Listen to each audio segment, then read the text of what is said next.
श्री स्वामी समर्थ. जय जय स्वामी समर्थ.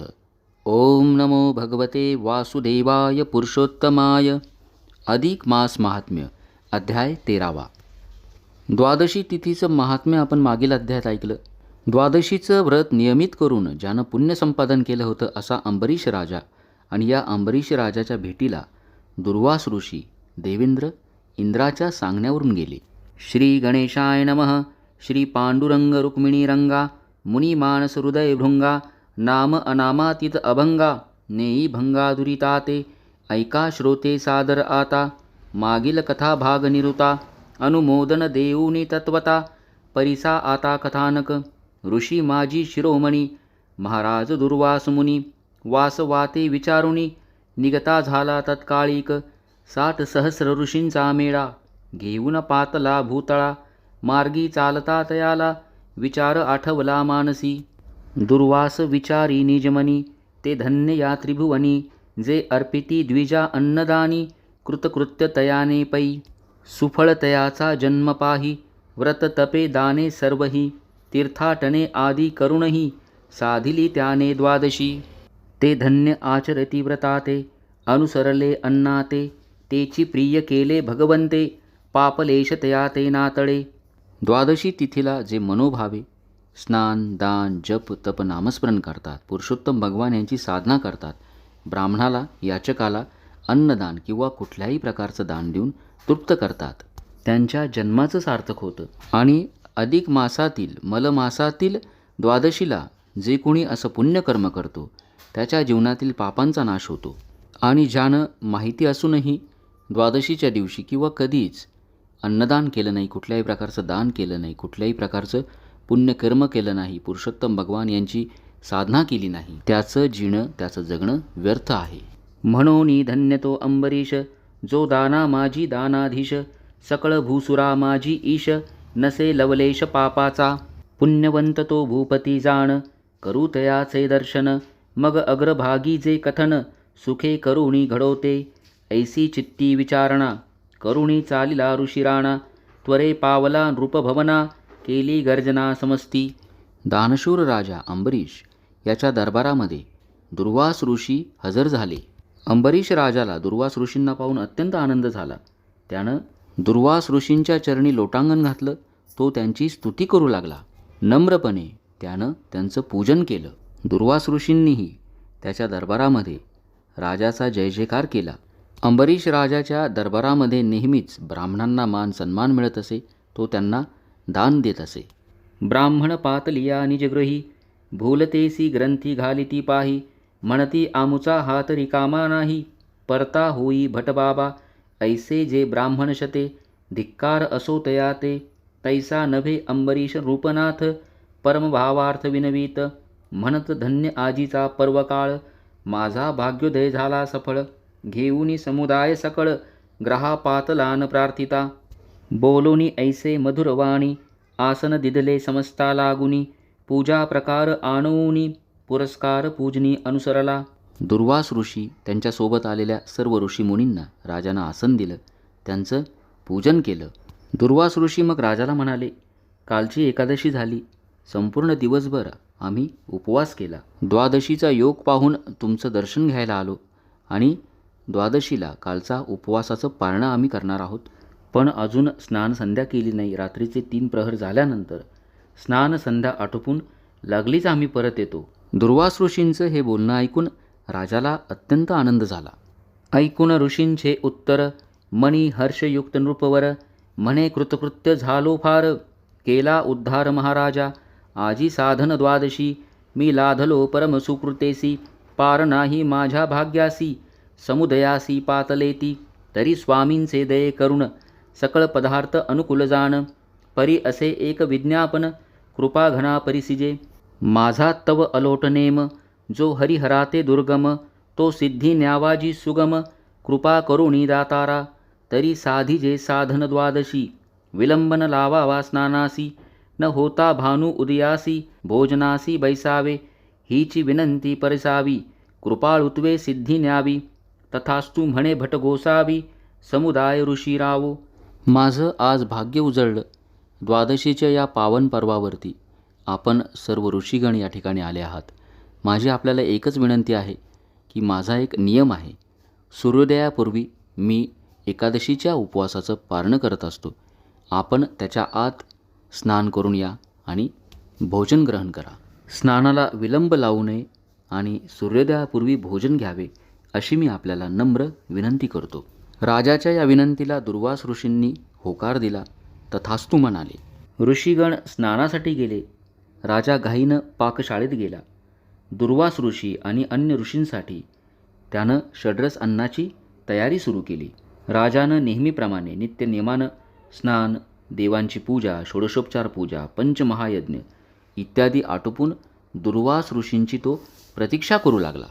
राव बैसला मार्गलक्षित, तब दिनकर उदयो होऊ पाहत, साधन वेळा तेणे साधित, राव मनात गजबजला, म्हणून या लवड सवडी, दूत धाडिले अति तातडी, ते लक्षुनिया गंगेची थडी, ऋषीराया हाकारिले, एरीकडे गंगातीरी, अगमर्शन ऋषी करी, कोणी शिरोनी जळा माजारी, स्नाने बरी सारिताती, कोणी करीती स्तोत्रपाठ, कोणाचे न हलती ओठ, जप करीती एकनिष्ठ, कोणी निळकंठ आराधिती, ऐसे ब्राह्मण ठाई ठाई, गुंतते झाले ते समयी, तब राजदूत पाहून हृदयी, घाबरेपणे बोलती, म्हणती महाराजा सत्वर, पाहात असेजी नृपवार, भोजनाते होतसे उशीर, चलावे सत्वर स्वामिया, प्रत्युत्तर न देती बापुडी, एक धरून नासिक बोंडी, एक उघडी करून शेंडी, लवड सवडी झाडीती, तव करुणिया अघमर्शन, दुर्वास बोले वचन, अद्यापि झाले नाही ध्यान, जपतर्पणी विधियुक्त, भानू उदय न होता, केवी अर्घ्यतर्पणाची वार्ता, जाऊनी सांगा नृपनाथा, विधिविधानता सारुणी येऊ, आम्ही ब्राह्मण नसो अन्नार्थी, स्नान संध्या सारुण परती, बैसावे येऊन पंक्ती, तैसी आमुची स्थिती नसेची, जे न करीती संध्या स्नान, विधियुक्त तिळतर्पण, तैसेची सारिती भोजन, तरी ते ब्राह्मण न भेटी.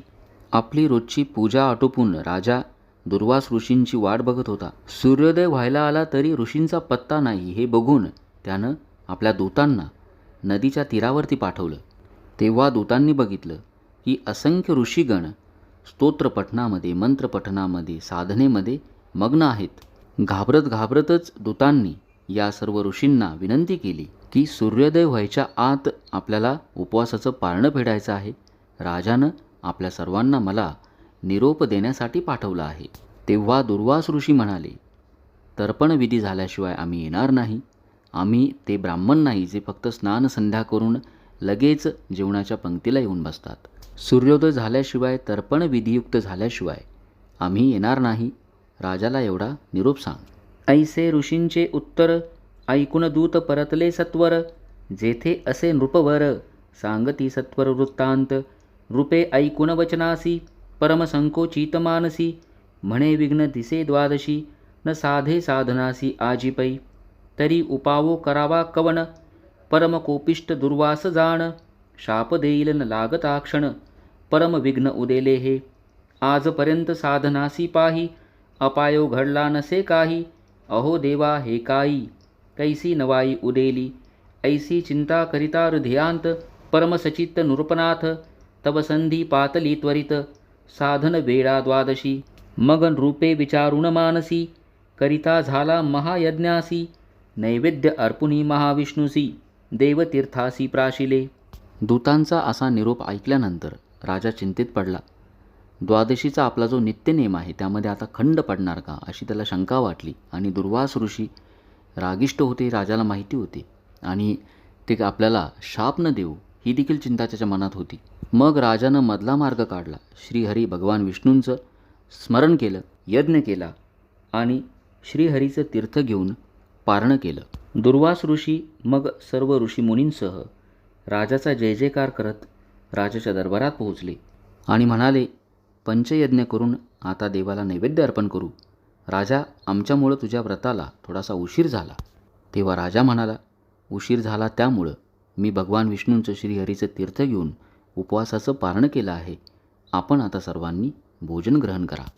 राये ऐकून या वचन, म्हणे सकळ विधी सारून, करून या तीर्थग्रहण, साधन वेळा साधिली. आता भोजन मात्र असे उरले. ऋषी म्हणे आहा काय केले, तू ते तव भोजन घडले.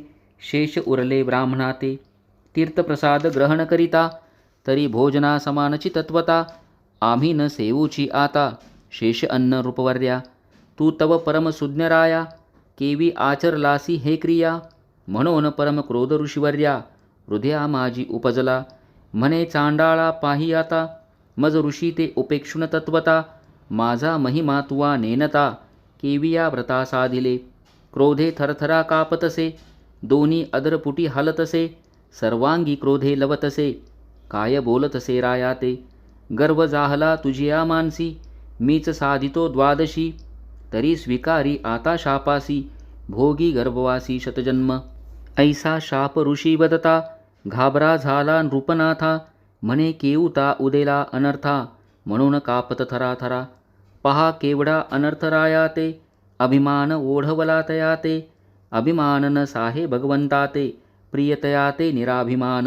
राजाचं हे बोलणं ऐकून दुर्वास ऋषींना अतिशय राग आला आणि ते म्हणाले, श्रीहरीचं अतिशय पावन पवित्र जे तीर्थ आहे त्यावरती आम्ही द्वादशीचं पारणं केलं असतं. हे उरलेलं जे भोजन आहे त्यावरती आम्ही कदापि उपवास सोडणार नाही. तुझ्या मनामध्ये अहंकार उत्पन्न झाला की तूच हे द्वादशीचं व्रत करतो आणि म्हणून तुझ्याकडून हा अनर्थ झाला आहे. तुला मी शापित करतो. जे ऐकून अंबरीश राजा थरथरा कापू लागला. राजा मनोभावे आपलं व्रत करीत होता, परंतु कुठेतरी त्याच्या मनामध्ये संकुचित भाव उत्पन्न झाला, ज्यामुळं त्यानं दुर्वास ऋषींची वाट न बघता आपलं उपवासाचं पारणं सोडलं. भगवंताला अहंकार आवडत नाही. आपण मनोभावे फक्त भक्ती करत राहायची, साधना करत राहायची, मात्र आपला अभिमान, आपला अहंकार दूर ठेवायचा. आणि आजच्या म्हणजेच कलियुगामध्ये धकाधकीच्या जीवनामध्ये जेवढं जमेल तेवढं मनोभावे शुद्ध भावानं ईश्वराचं नामस्मरण करा, जप करा, तप करा. आपले कर्म चांगले ठेवायचे. आपण ज्या प्रकारे भक्ती करत असाल, अधिक मासात, मलमासात, दान करीत असाल किंवा कुठलीही साधना करत असाल, तर त्याचा कुठेही गवगवा करू नये, त्याचा अभिमान किंवा अहंकार बाळगू नये. माझ्यासारखी सेवा कोणीच करत नाही असं मनात आणू नये. निराभिमान कर्म करिता, तो परमप्रिय भगवंता. या लागी न धरिजे अहंता, जाणते पुरुषांनी. म्हणून या अनन्य भावे, निराभिमाने कर्म करावे. तेची प्रियकर रमाधवे, भावार्थ बळे करुणिया. अंबरीश राजा घाबरून दुर्वास ऋषींच्या पुढे हात जोडून उभा राहिला आणि या शापातून मला मुक्त करा अशी विनंती करू लागला.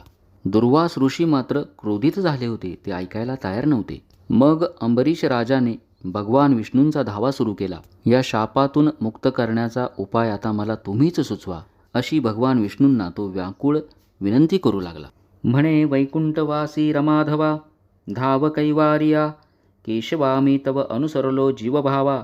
तुझी या सेवा जगदीशा, ब्राह्मण तव तुझे मुख. ऐसे जाणून या निष्टंक, व्रत आचरलो एकनिष्ठ. केवी हे अरिष्ट उदेले, कवन पातकाची राशी. म्हणून क्रोध आला तुझसी, या लागी शापितसे ऋषी. कवन उपायासी करू आता. आपल्या भक्ताची करुण हाक ऐकून भगवान विष्णूंना यावेच लागले आणि ते राजाच्या दरबारामध्ये प्रकट झाले.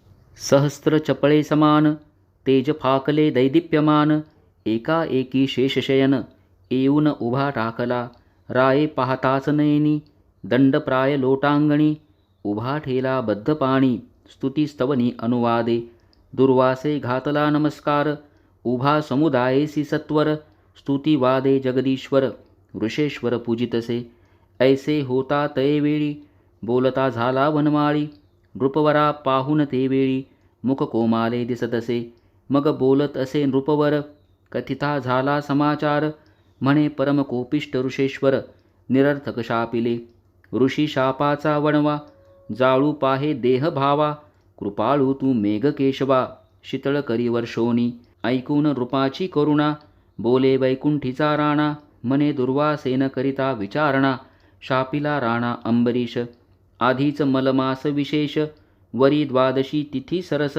नृप आचरता निर्दोष, तरी शापास आधार केऊता. अंबरीश राजा, दुर्वास ऋषी, सर्व ऋषी मुनींनी संपूर्ण दरबारानं भगवान विष्णूंना वंदन केलं अंबरीश राजा मग भगवान विष्णूंना सांगू लागला, क्रोधित होऊन दुर्वास ऋषींनी मला शाप दिला आहे, आपण या शापातून मला मुक्त करावं. भगवान विष्णू दुर्वास ऋषींना म्हणाले, अंबरीश राजा निर्दोष आहे. मलमास सुरू आहे, अधिक मास सुरू आहे. त्यातील सर्वात पावन अशी ही तिथी द्वादशी आणि अशा या पावन तिथीवरती निर्दोष अंबरीश राजाला तुम्ही शापित करू नका. जयाने व्रत केले द्वादशी, पार नाही त्याची या पुण्यासी. मी जनार्दन संतोषी, केवी तयासी अघातू. वरी केली या अन्नदान, तयाचे पूर्वजा होय उद्धरण. न करी तरी रवरव दारुण, पितृगण भोगिती. ऐसे जी पुण्यतिथीसी, नृप आचरता पुण्यराशी. तरी केवी बाधिजे तयाशी, शाप भय ऋषीच्या. परी तपश्चर्ये आगळा मुनी, नेनोनी वदले शापवाणी. तरी स्वयमी चक्रपाणी, सोसीन जाचनी गर्भवास. ऐसे वचन केशवाचे, ऐकून ऋषी बोले साचे. शतजन्म गर्भवासाचे, वचन आमचे निघाले. तरी उशापवाणी ऐक, वरीचे शून्य टाकी एक. शेष उरे जो दशक, तो आवश्यक भोगीजे. त्याही माझी चतुर्भागरीती, दोन्ही जलचरे दोन्ही वनचरेती. दोन विप्र दोन भूपती, रामकृष्ण तरती जनमूढ. ऐसा उशाप वदता वाचा, संतोष स्वामी दिनाचा. गर्भवास निरसील रायाचा, स्वयेतयाचा अंगीकारी. भगवान विष्णूंचं बोलणं ऐकून दुर्वास ऋषी थोडे शांत झाले आणि त्यांनी तो शाप दिला होता त्या शापाचा त्यांनी उशाप दिला. जो ऐकून अंबरीश राजा आनंदित झाला, तो भगवान विष्णूंची दुर्वास ऋषींची स्तुती करू लागला. मग आणून दिया नृपती, ऋषी मेळासी श्रीपती. साधून या द्वादशी तिथी, कौतुक रीती दावित. विमान आणून तत्काळी, नृप उद्धारिला ते वेळी. ऐशी द्वादशी नव्हाळी, ऋषी मंडळी विलोकित. द्वादशी तिथीला नेहमीच स्नान, दान, पूजा, जप, नामस्मरण, अन्नदान, ब्राह्मण भोजन देऊन अंबरीश राजानं भरपूर पुण्यसंचय केला होता. त्यामुळंच भगवान विष्णूंनी शापातून त्याची मुक्ती केली आणि त्याच्या जीवनाचा उद्धार केला. मलमासातील अधिक मासातील द्वादशीचं महात्म्य आपण ऐकलं. अंबरीश राजाची कथा आपण ऐकली. मलमासामध्ये जेव्हा जमेल तेव्हा भगवान विष्णूंचं अशा पद्धतीनं आपण नामस्मरण करा. जेवढी जमेल तेवढी साधना करा, सेवा करा. जेवढं जमेल तेवढं दान करा. 3 वर्षातून एकदाच येणारी ही पर्वणी आहे, सुवर्णसंधी आहे पुण्यसंचय करण्याची. इति श्री मलमास महात्म्य ग्रंथ पद्मपुराणाचे संमत मनोहर सुत विरचित 13 गौडः. श्री स्वामी समर्थ. ओम नमो भगवते वासुदेवाय.